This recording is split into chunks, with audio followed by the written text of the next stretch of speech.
From Detroit, it's The Undercard. The Undercard brings you live MMA and pro boxing coverage. Each week, we will bring you feature interviews, major event coverage, up-and-coming talent, training tips, and the hottest ring girls from around the nation. The Undercard is powered by Goomba Music. And here are your hosts, Brad and Marvin.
Welcome to the Undercard, everybody.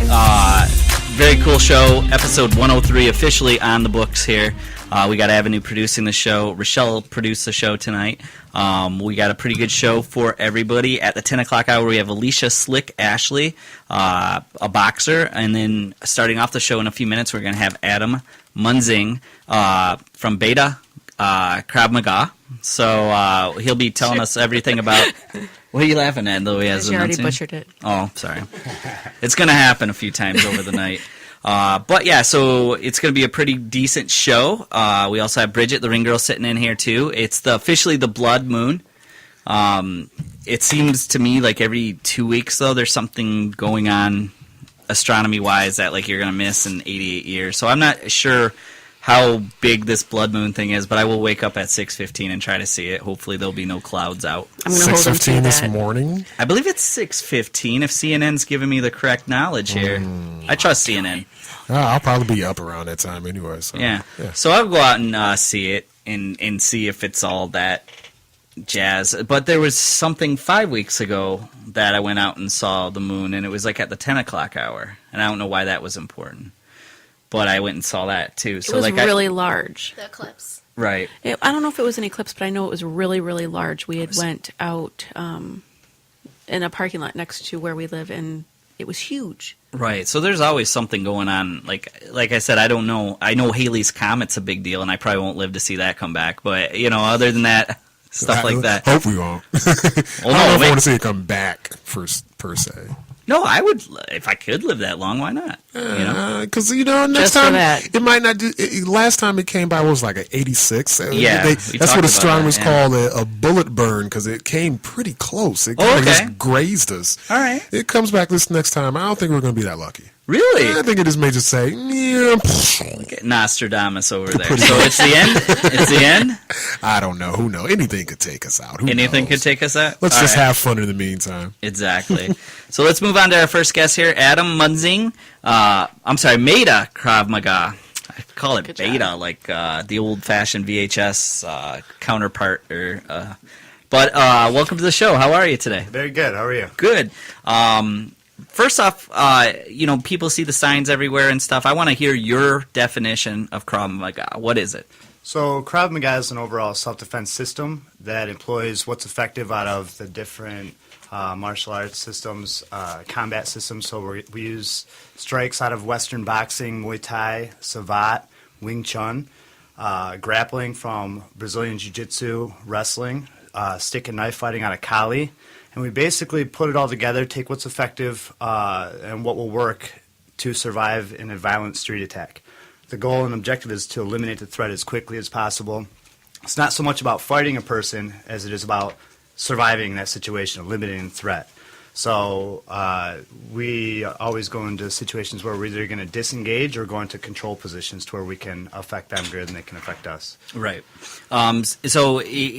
Background, though, I know Israel self-defense, is that correct? Absolutely. So it grew up through Second World War. Emil Lichtenfeld created it, and there's different theories about its origin, but it's definitely grew up through Israel. And Emil Lichtenfeld was a boxer, professional boxer and wrestler, and when he was defending his Jewish brothers or whatever in his city, he realized how sport fighting had to be modified in street application. Mm-hmm. There's no gloves, there's no weight classes. You just have to do what works to survive. And there's also soft targets that are illegal in the sport that are very effective to eliminate a threat. So you hit someone in the eyes or hit someone in the groin. So definitely modifying the approach with the striking techniques and grappling techniques. So yeah, it started off with the military, but the civilian world saw the effectiveness of it, and now police agencies all over the country, many countries are employing it now. Militaries are using it, so it's definitely a very effective system. And when did it kind of catch on? It seemed like overnight in the U.S., all of a sudden there was Krav Magas opening up in the United States. What kind of brought it to the Western? Well, there's a big group of Americans that went over there around the 90s, mm-hmm. And then brought it over here, and then it got a lot of publicity from a couple different shows that were going around checking out different fighting systems. And Krav is similar to Jeet Kune Do in the way that it just takes what's effective out of different systems and applies it, with different principles. Like you always want to be disrupting their thought process. You always want to be inflicting pain. You always want to be disrupting their balance. And people just saw that it was very effective in eliminating a threat and surviving a violent street attack. I think that's what a lot of people are looking for when they're looking for a martial art.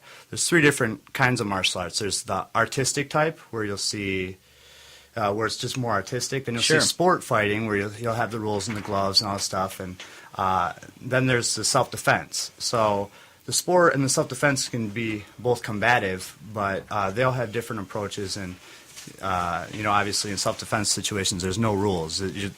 Your goal is to survive. Right. And I mean, is striking first a big principle of Jeet Kune Do? I mean, not Jeet Kune Krav Maga, but like we were talking Jeet Kune Do because it's adaptive, but like striking first with Krav Maga, how important? So absolutely. Like if I had identified a threat and they're coming towards me and I am telling them stop, stay away, I wouldn't be in a stance like stay back, I'm gonna beat you up. It's like stop, stay back, or you authoritatively tell them to stop what they're doing. If they enter into that range of striking range, we're not going to wait to engage in a striking battle because that's relying on our physical abilities. If I'm a 110-pound, not so muscular person dealing with a 250-pound person, it's not going to go in my favor to strike with them. So absolutely, if they come into that range, I tell them to stay away. That's assault right there. So I'm right there, boom. Either you're going to strike and disengage or run if you can. That would be eliminating the threat. But when if you're engaging in the fight, if you have to engage into the fight, yes, absolutely. We're banking on actions always faster than reaction. Right. So with you talked a lot of disciplines and stuff, and it's kind of like a melting pot of all the disciplines and stuff like that. Is this like what you believe is the best form of self-defense out there? For self-defense, absolutely. I hold Krav Maga and Jeet Kune Do very high up, and they're very, very similar. They just have different emphasis on different things, but very, very close in their nature, and that they take what's effective and apply principles to it to make it to raise your probability of surviving a violent street attack. Okay, so what I wanted to do with you, because being around MMA for a few years here and stuff like that, I just wanted to give you maybe a stereotype or something I heard, and then you tell me if it's true with Krav Maga. First, the big thing that is on the streets for somebody that's not stepped into a place that teaches it is always that it's tough to practice it because it is so brutal that you can't spar with people. So the way that we deal with that is, so we have to teach people how to throw strikes. So we're teaching them, just like in boxing, we'll have the focus mitts out, or we'll have the bag, and we'll throw combinations and show the pivoting of the hips to generate power. So we'll have training like that.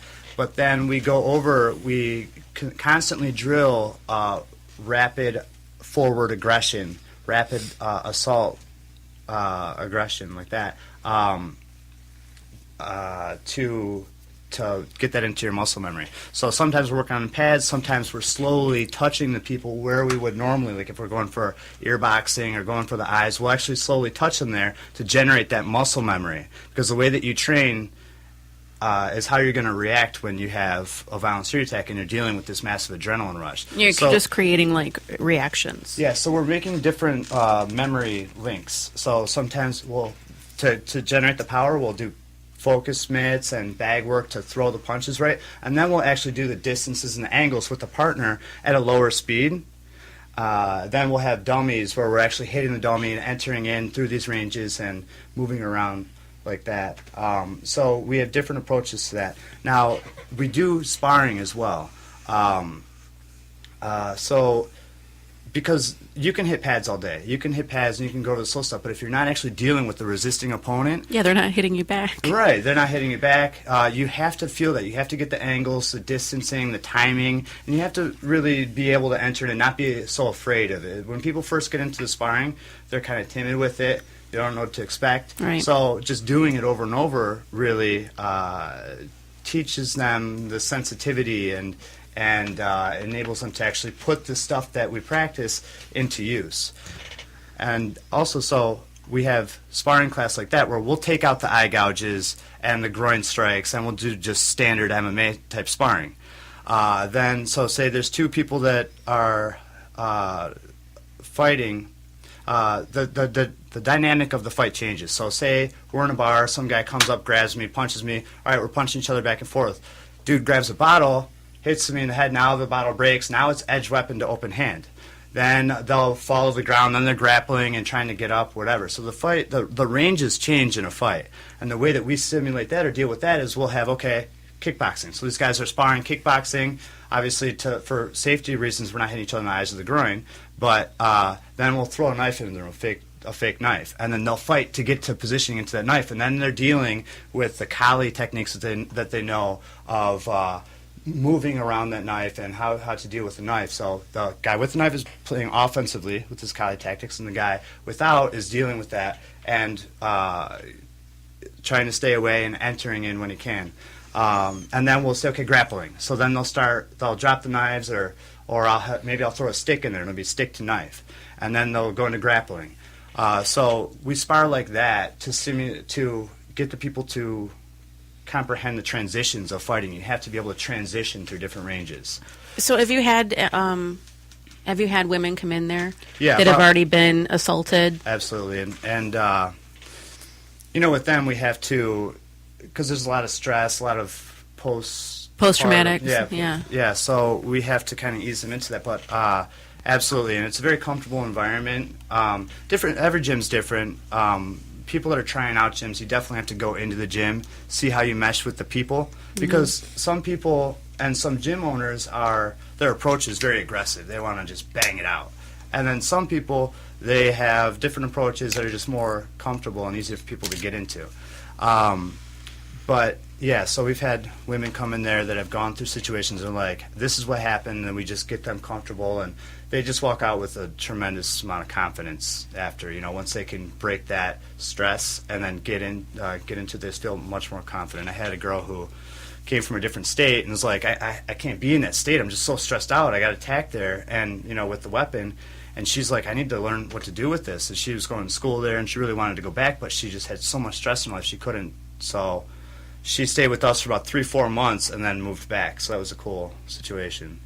Right, and I think one of the best things about martial arts is, and we were talking a little bit, like I said, we've had a few martial artists come in, and we had a disagreement in the green room, a gentleman and I would say having a martial arts background gives you confidence that makes you less likely a victim, and he disagreed. Absolutely. He said always avoid a situation, but I think that somebody that's targeting somebody can see confidence where Absolutely. your eye level is. And having that background just makes your you body less language. I'm not avoiding you, I'm walking past you. Absolutely. I'm not. That's happened with me several before, where I dropped a girl off at a bus station in D.C. And at Union Station, the bus stop is behind it. And I didn't realize that we'd have to go a walk a little way, and it was like 2 in the morning or something. So I'm walking back, and after I dropped her off and I had a suit on, and these 2 guys start coming out of the shadows at me. And so I immediately go into my coat, dial 911 on my phone. I didn't call it, but I had it ready, and I'm staring at them, walking briskly away from them. Then they started cutting across at me, and I just kind of kept aware of them and just kept going. They stopped. So confidence absolutely has a play on people choosing victims. So being that I've worked with a lot of police, one of my friends, Darcy Lutzinger, he's works with a bunch of security stuff in the area. So he did a major study and talked to a lot of criminals and different people and questioned them, like, what do you look for in people, and the people that got away from you, like these are rapists and muggers and stuff like that. What are you looking for in targets? And they always look for the easiest prey. It's just like a lion. They're not going to go after the They don't want to work for it. Yeah, they just want to get it and go. Yep, exactly. Same exact thing. So if they see someone with their head down or they're looking on their phone, easy target, they don't see the person coming, that's who they're going to go for. But if this person's out, eye in the situation, I see this person over here, stay back, stay away from me, it's much less likely a victim than the person who's not as confident or aware of their situation. We're being joined by Adam Munzing from Mada Krav Maga. I got Beta on the mind in Shelby Township.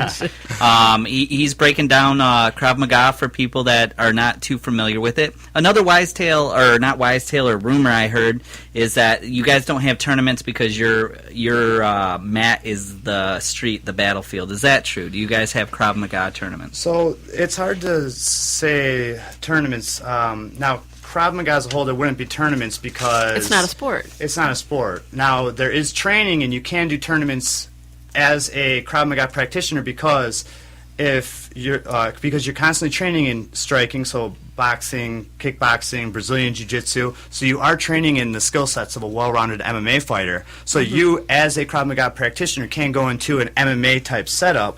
That would be your sparring. There's not going to be guys hitting each other in the eyes and the groin for very long, though, in a tournament. That would just be torture. So yeah,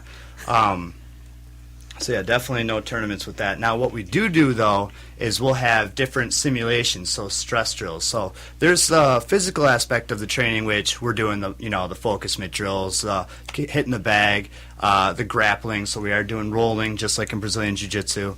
But then there's the psychological aspect of it. How do you deal with that adrenaline rush? Because when it happens, you get a major tunnel vision, you lose your fine motor skills, you revert back to natural instincts, which unfortunately for a lot of people is to cover up and hide their eyes or whatever. So what we do in Krav is we work them out to the point of exhaustion, especially on the stress drill days when we're working on the psychological aspect of it. Then we'll overstimulate them mentally and physically. There's a ton of things going on. So one way that we do that is we'll have one person in the middle, 8 people with focus mitts, kicking shields, maybe boxing gloves to deal with strikes coming at them, and they're non-stop pushing them around and calling out strikes. Okay. How long does that last? 2 minutes usually, okay. Or like 3, 4, because that's intensity. And that would probably feel like an hour. Oh my God, they're especially big guys when they come in there, they're on the ground in a minute, like, oh, I can't breathe. Mm-hmm. But so they're not necessarily getting hit a lot, especially in the beginning levels. At my gym, you control how far you go with the contact always. But so they're overstimulating them mentally and physically, and they're just getting exhausted, blah, blah, blah, blah. Then at the end, maybe we'll change it up. I'll throw a phone in there and be like, down 911, down 911, call 911. They're fighting, they're still fighting, trying to get all this stuff, and then still have to open up that phone. And people don't realize how hard that is when you have a ton of stress and all this adrenaline. You can't even see the phone. And your focus got to go somewhere else. Yeah, you lose your fine motor skills. So doing that type of training really teaches you how to take that adrenaline and turn it into aggression, which is very important in a fight. That's why you have aggression, to save your life. If you're going to fight, you got to go all out. You got to go, yeah. Right. Yes, you got to fight, you don't stop. I've heard that it takes, you have to get to 0 to 60 seconds faster than the other guy. Yeah. So, and you always want, this is always true, action is faster than reaction. Yeah. So we want to get there first, and then we're doing our principles, inflicting pain, disrupting their balance, disrupting their thought process. 4 things that somebody always goes through when something happens to them. You have to perceive it's going on. Then you have to analyze it. So if I'm punching at you, you got to perceive a punch is coming in. Is it a straight punch? Is it a hook? Is his arm long enough to hit me? Then you have to formulate a strategy. So that's the third step. Perceives at first, analyze the second, formulate a strategy. And in Krav, we do a lot of similar drills to put in that muscle memory. So you're not really formulating a strategy, or you're minimizing that third step as much as possible. So when something happens, you're just responding. Then there's the 4th step of executing. So if I'm coming in to attack someone, I've already perceived them, analyzed, I've got this strategy, I'm going to come up and punch them in the head, and then I'm on the execution stage, I'm about to do it. Now, if they're like, stop, stay away, and launch a groin kick or something to their eyes, my thought process goes from, I'm going to punch this guy, to like either the pain of the groin kick or trying to block that groin kick, so my thought process went there. So I'm perceiving, analyzing, formulating, and executing that right there. Then we're still... as a survivalist, you're either going to disengage, run away if that's your opportunity that's available to you, or you're going to fight. And if you fight, you're forward, aggressive, attacking. So you're moving into the range. You don't want to hang out in the striking range again. Right. So we're going to take his reaction time slower than reaction. Hopefully you hit the groin. Then we're going higher to the eyes or changing it up. So we're constantly staying ahead or up-tempo of their thought process. Does that make sense? Oh, yeah. So it's like a mini chess match. Yeah, but it's real quick. Right. So we drill the same stuff, or simple. It's very, very simple. It's not something fancy. You're not going to be doing this spinning, flying back kicks off walls and stuff. It's straight to the point, and things that are simple that you'll be able to pop, pop, pop, rapid fire. As soon as something happens, you're moving. Right. Sounds like fun. So It like, is a lot of fun. So the old ancient art of war thing was that if someone does strike first, though, whatever their strength is, they're probably going to go first. So like if somebody's throwing a punch, they think that me and you get in a fight in a bar, right? And I throw a punch at you. Obviously, in my head, I'm thinking that's the best I got, because otherwise they're going to kick or get you to the ground, whatever their aggression is. So do you automatically then, in Krav Maga, say, okay, I'm not going to throw punches with this guy because this might be a strength. I'm looking at maybe ground. I'm maybe looking at kicking because he hasn't kicked me. I mean, is that what you were kind of getting at, like that quick simulation? Okay, so nothing's ever 100%. We're working on higher probabilities of surviving the situation and eliminating the threat as quickly as possible. So soft targets that you can't train up. You can't ever make your eyes strong. I mean, you can wear goggles everywhere, but other than that, your eyes are very sensitive and you hit them, and you know that will affect some people equally. You got the groin, very, very sensitive area, even for women. You've got the throat. If you hit the throat, it's a lot of trouble. That can cause some a lot of trouble, and it's very difficult to fight after you get hit in the throat or the eyes, or you get cracked in the nose. So we're just banking off of actions faster than reaction. You want to get in there as quick as possible, and then hit these. It's like shutting down the system. You want to hit these targets and then get into control positions. So we go into these simple control positions to where you're able to bring in the elbows, the headbutts, the knees, the power strikes, grab a hold of their head. Once you have someone's head, their body has to follow. So we do different things where you'll pull the head in and do something, twist, whatever, to get them to take their back that way. It's much more aggressive than, say, like an arm drag to the back, grabbing their face and spinning them around. Now you're on their back and you've got their head. So in that position, you break their posture and you're in a much greater position to affect them than they're able to affect you. And you're also able to disengage, which is so important, because if I'm fighting you and your boy jumps in right here and I'm stuck with you in a situation, you can just hold on and he's going to come and punch me in the back of the head. Disadvantage. Yeah, now same thing with grappling. Now, don't get me wrong, we do Brazilian Jiu-Jitsu in the classes twice a week because it's so important to gain that sensitivity that you can only get from rolling. That being said, we try to avoid the ground in a street situation, unless, of course, you're a cop or, there are situations where you do take it to the ground. But we want to get into positions to where you can quickly disengage, because if he's running in, I want to be able to, for one, strike you, infect you, blah, blah, blah, and get up to deal with this person. Or maybe I'm dealing with you here real close, I'm using you as a shield from him, I'm affecting you, thumbs and scratching the eyes, elbows, headbutt, stuff like here. Then deal with him and launch straight to that guy. So you want to be able to disengage and... Right, exactly. Maybe you guys talked about this before I got here late, but I was watching. You have some on your website. You have some like simulation videos of some of your techniques and stuff. And the one that I was just looking at, I noticed is like, so an attacker's coming at you with a knife, and looks like your simulation obviously is saying, you were mentioning like at forward action. How I guess how long does it take to sort of switch your thinking from I want to go back and away to I want to actually go into where that knife is coming from? Well, there's always that fight or flight. So if you can, flight's going to be the best option, because that space, if he's not there anymore, or if you can get behind a locked door, that's eliminating the threat. Now, a lot of our movements are very, very similar. So if I'm dealing with like a overhand right or a haymaker, I'm still going to burst in that same way. So instead of blocking like here, blocking and then counter punching there, we're moving in, trying to get them to move backwards as fast as possible. It's very hard to fall backwards like that. So, Jeet Kune Do is called the wounded crane. So you're almost counting on their flight instinct to take over, so that they come back from, like, they're not expecting you to come at them. Is that? No. So we're trying to change up, disrupt their thought process. They're coming in. I'm going to cut this person here. All of a sudden, they're getting hit in their arm and their face at the same time, and then this person's into a control position, controlling that knife, kicking them in the groin, stuff like that. They go into defense mode. Right. So we want to be ahead, up tempo of their thought process, and get them responding to what we're doing to them. So forward, rapid aggression. Okay. Well, we're going to go to our first song break here. We're going to be back with Adam, talk a little bit about Krav Maga again, and he's going to talk about his place in where you can go and train with him out in Shelby Township. So we will be back in a few moments.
Hi, this is Bridget, and you're listening to Raw Radio X at the Undercard. There we go. Welcome back, Or the everybody. other way around. That's fine. We are joined by Adam Munzing. Switch it, reverse it. From Mada Krav Maga. Yeah. You can call him at 586-745-1171. Go check out, Marvin was talking about his website, Mada Krav Maga at yahoo.com, but Mada is spelled MadaKravMaga at yahoo.com. And that would be their email address. Right, so .com would be the website. Skip the Yahoo part. I'll have it up on our Facebook page momentarily. Right. So we learned about Krav Maga now, and but you also teach other disciplines there, and mix it all together and stuff like that. So something I was surprised at, I thought Krav Maga did not have belts, but you said you are a black belt in Krav Maga. Right. So there's different systems, different organizations, and they all have different ways of ranking people up. I work through a couple different organizations, and the one that I follow with the belt ranking system is belts. I don't do the levels. Some schools or some systems do levels. I do belts, or my Israeli Krav organization does belts. Okay. So. And I always ask this question, but if somebody was dedicated, is it a white belt you start off with in Krav Maga, like a karate? Yeah, well, so with my school, the way they start out with no belt, I give them an answer key with some basic Krav Maga questions. They memorize it, come in, take a written test, and get the white belt. And it goes white, yellow, orange, green, blue, brown, black. So being that Krav is pretty simple. It is a little bit longer to get the black belt. It's about 6 years on average. Okay. But now, Krav in general uses Brazilian Jiu-Jitsu, but Brazilian Jiu-Jitsu is late to the Krav Maga scene. So a lot of the Krav Maga organizations don't necessarily have as much Brazilian Jiu-Jitsu in their program. The way that I run Krav at mine is that we do train pretty extensively in Brazilian Jiu-Jitsu. Even though the focus is to stay off the ground, you don't want to be in the ground if you got another attacker in there and you're tangled up on the ground, right? To where they're going to be able to kick you. But so we do train in Brazilian Jiu-Jitsu as well. So we'll be doing just straight sport Jiu-Jitsu on the ground, submissions, same exact way as Brazilian Jiu-Jitsu to gain that sensitivity. Really Okay, now here's a dumb question maybe, but say you have someone who's really high up, proficient in jiu-jitsu, right? And they come in, where are they going to start off at? Well, you're not going to worry about that because jiu-jitsu sucks. What you want? Really? What you want is taekwondo. I don't think Sebastian knows Sebastian where doesn't know where it is. I know where that drop is. Jiu-jitsu He's like, sucks. There it is. What you want is taekwondo. There you go. I'm going to take a guess at the answer. It would just be like any other discipline. You're starting at the bottom, moving up. Well, now the way that I structure it is that my students are progressing in striking, so they're progressing in kickboxing, Brazilian Jiu-Jitsu, stick and knife fighting all at the same time. So the person with the Brazilian Jiu-Jitsu, which is way better than Taekwondo,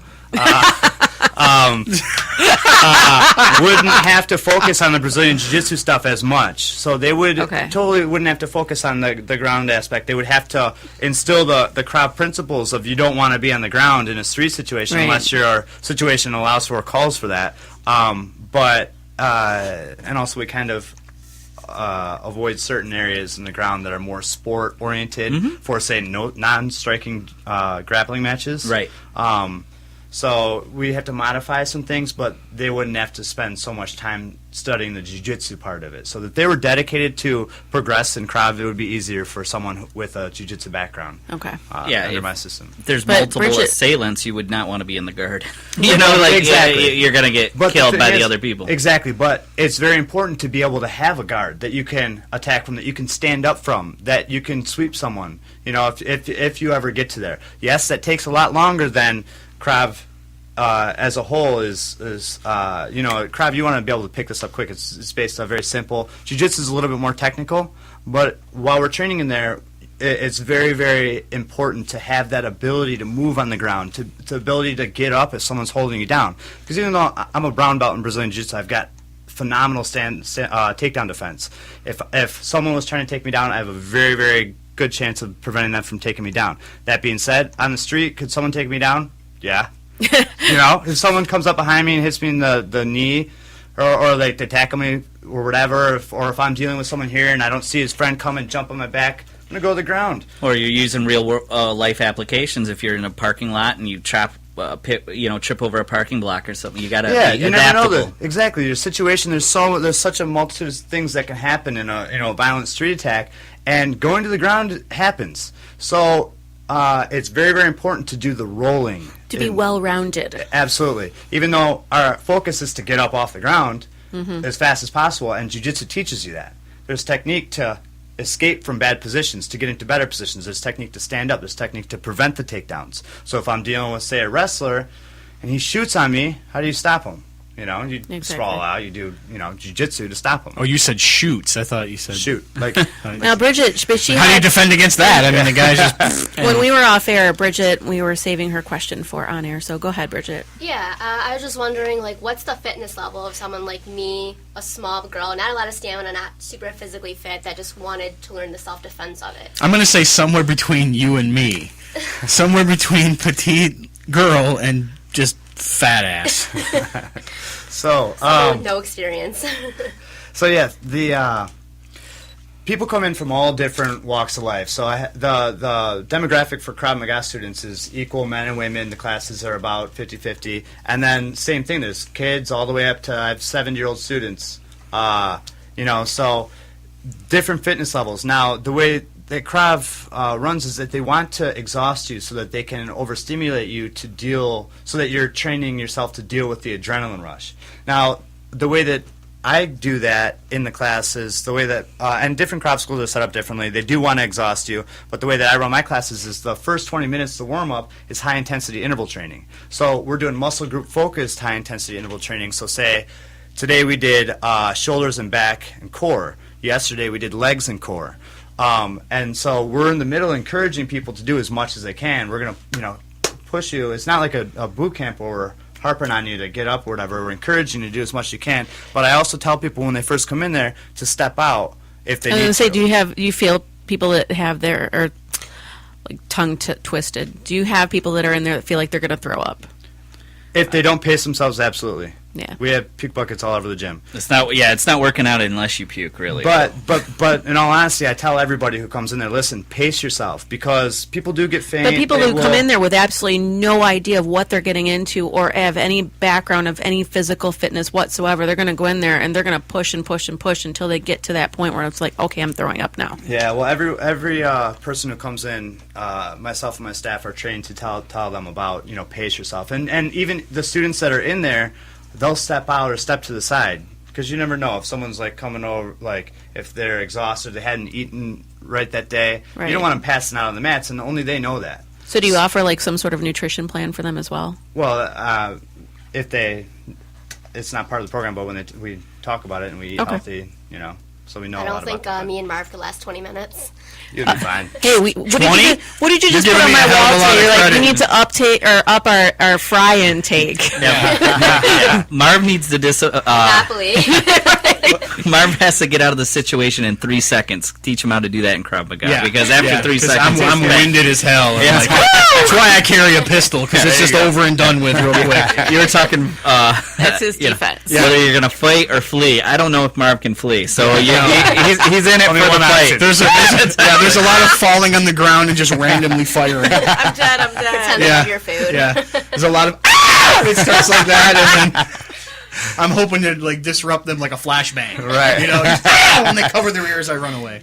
I'm sure Adam has seen this though. If someone's serious and they're coming to you every day in training, typically when people are training, they know away from that they have to get some cardio in. So they're probably hitting your gym with improving their cardio as it goes along anyways. Oh, it's amazing. As it goes, but I'm saying when they walk in there first, that first week, you go in there so hard the first time, because I've done it, when I'm starting a new exercise routine, I go into the gym and I'm like, I feel great, and you go for an hour and a half, 2 hours, and the next day you can't move. Mm-hmm. So then you go in there again and you're trying, and it's just you step back 10 steps before you can, and you get so discouraged. The way that we actually run it is, we set up the classes so that they can consistently come, and it actually benefits the recovery of their body to come to the next day's class, because the movement and the exercise will help release that lactic acid buildup, which is a lot of the pain associated with the after-workout burn. So say we did legs one day, your legs. So are they in there 5 days a week? I have some students that come in 5-6 days a week. Yeah. Dedication, hard work. And it helps you to recover, absolutely. Yeah. So, and then always eating protein right after you work out's great. Coming in hydrated, definitely not working or eating 10 minutes before you come in. Taco Bell. Yeah, you don't want to have a quesarito like right. I've been victim of the Taco Bell right after I work out. I'm like, it's right there. It sounds so good. Also, I'm also a terrible I work idea. out, I won't touch stuff. Oh, see, also milk, terrible idea. I don't drink milk. Milk, It's yeah. disgusting. And, but what does help a lot with recovery? Vicodin. I throw up on Vicodin. I can't Handfuls of touch Vicodin, it. just like they're candy, like a Pez dispenser of Vicodin. Look at Matthew Perry over there. Exactly. His Vicodin addiction coming out on Raw Radio X. Chandler Bing. It's not an addiction. I can quit whenever I want. Exactly. That's what they all say. So I'll start back up tomorrow. But Adam I can quit whenever I want. Adam is the only Israel certified Krav Maga instructor in the Metro Detroit area. Yep, Black Belt. Wow. Current Michigan State coordinator for USA Jiu-Jitsu too. You were talking. I wanted to touch on this. You touched on it a little bit. Part of your job is training police situations and stuff like that. Mm-hmm. You said a little bit that their situations are different. Obviously, I'm assuming because they have some weapons at hand and stuff like that. Well, Was that what you were referring to? Absolutely, and their objective is different. Like, say, a civilian's objective is to survive the violent street attack, whereas a police officer's objective is to apprehend the person. So obviously, you can't just run away, hit them, or deal with the threat and then run away. You just got to deal with it. You have to deal with it. And touching on the only Israeli Krav Maga black belt in the area, there are other Krav Maga black belts in the area. I was just noting that as far as I am aware, I'm the only Israeli certified through Israel black belt. And so what do you have to go through to do that? So I've been a part of association for many years, and it just takes you got to put the work in, go through the training. So it's just a higher level of. Or like it's just that my organization is directly through Israel. Okay. The head of my organization, are the two that I follow, are directly from Israel. And there's other systems like Darren Levine's Krav Maga Worldwide. He's an American, and he had conformed the system to American customs and laws. So it's Krav Maga, just different lineages, basically. So I have to touch on the fact that as I'm going to say like maybe 30% of our listeners are women, and I bet you about 25% or to 29% have read 50 Shades of Grey. Mm-hmm. And that was where I was first introduced to this art. I had no idea that it was in there. I just thought it was funny that you brought up 50 Shades of Grey. It is. She trains really hard in it. So I was just... that's where my interest came from. I would assume if it was 50 Shades of Grey, she trained really hard on it. There we go. But I had never heard of it, and so after a hard on, talk to me in Avenue, Will. Marvin. Sorry. The views and thoughts of Marvin. How do I get dragged into this? So it has been hard-ons. So it has been featured in a lot of different shows, and basically driving in the point of its effectiveness in a violent street attack. It's just straight to the point. Well, see, and I also thought of the movie. This shows that I'm a girl. Jennifer Lopez. Her husband had attacked her. It was like enough. Yes. Right. Yes. I was geared and more she towards kickboxing, I believe. I'm not sure if they had. Was it Krav Maga in there? I don't know, but that's what I keep thinking of is like that whole self-defense aspect of it, and like preparing for him attacking her again. Yeah. So. Yeah, I know. You lost Adam. Adam is totally lost. Adam does have It's the girl point of view here. Adam does have a sweet deal for our listeners if you are in the area and looking to train at Mada. What is Krav the area Maga. exactly? It is 50272 Van Dyke Avenue, Shelby Township, Michigan. Located on Van Dyke Road between 22 and 23 Mile in the New Way Martial Arts Facility. So why don't you tell everybody if they stop in what they can get. Absolutely. So if you want to come try out, just mention this radio show, and we'll give you a free week to come into as many classes as you're able to. And don't be afraid. You're not going to get beat up when you come in there. You're not going to be throwing up from exhaustion when you come in. You push yourself as hard as you want to. It's a very encouraging environment. Everyone's really cool.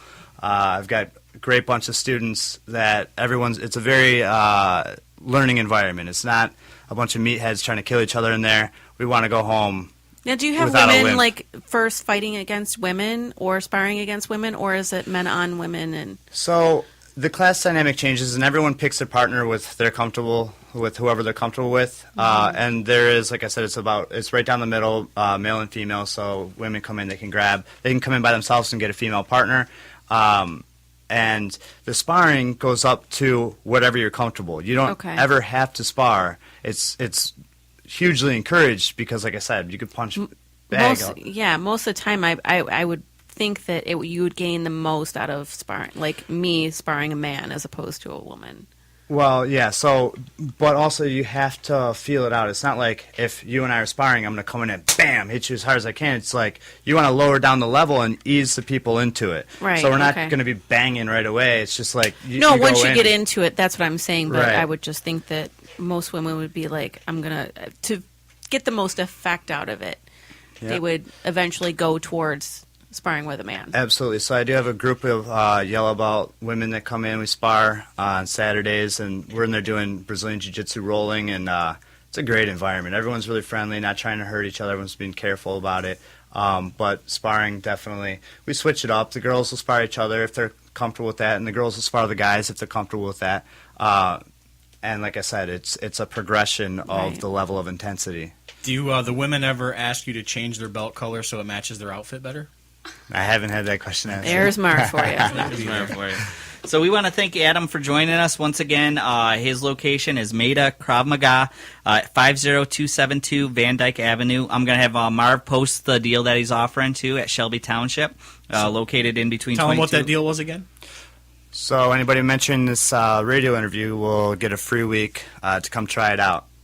And I just want to give a shout out to the guy who introduced me to Adam, which is Charles Mahabir, good friend of mine since like first grade. So thank you for this. It was really, really great for us. Yep, thank you, Charles. Yeah, I honestly, thank you so much, Adam, for coming in and spending this October Tuesday night with us. We greatly appreciate it. And, when we started this show, we wanted to include many aspects of martial arts, and we've not had a chance to talk 103 episodes about Krav Maga. So thank you so much for educating us. Absolutely. It's been my pleasure. All right. That is Adam Munzing.